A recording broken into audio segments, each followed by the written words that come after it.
मुझे नहीं अप्रोच किया कि अगर उनसे मेरी कोई पंगा होती या उनसे मेरी दुश्मनी होती तो मैं उनका 2-2 सिनेमा करने गया था अभी फिलहाल ही लंदन। उससे पहले भी मैं 3 सिनेमा लंदन करके आ गया। उससे पहले भी 1 सिनेमा लंदन की।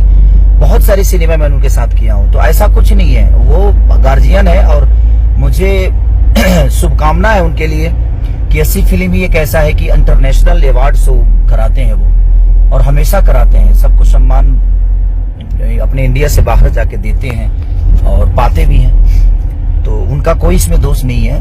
मेरे पास भी वक्त नहीं था और उन्होंने ये भी बोला ही था कि बेटा पिछली साल तुम्हारी फिल्म रिलीज हुई है ज्यादा और ज्यादा चली भी है, चाहे वो आशिकी हो या बोल रहा था बोल हो या डोली सजा के रखना हो। और ये 3 सिनेमा तुम्हारे पिछले साल के हिट हैं और बेहतर एक्टर हो तुम। अब अगर तुम नहीं जाओगे तो मुझे किसी और को देना पड़ेगा। मैं बोला कि नहीं भैया, ऐसा नहीं है, मुझे वक्त नहीं है और मुझे पता है कि हाँ मैं जिस चीज का हकदार हूँ, लेकिन कहीं ना कहीं जो सिनेमा में कर रहा हूँ अगर मैं आऊंगा तो वो कहीं ना कहीं उनका 3 दिन का सफर होता है दुबई जाना आना, और यहाँ बर्फ कब गल जाए पता नहीं, इसकी वजह से मैं नुकसान ठीक है।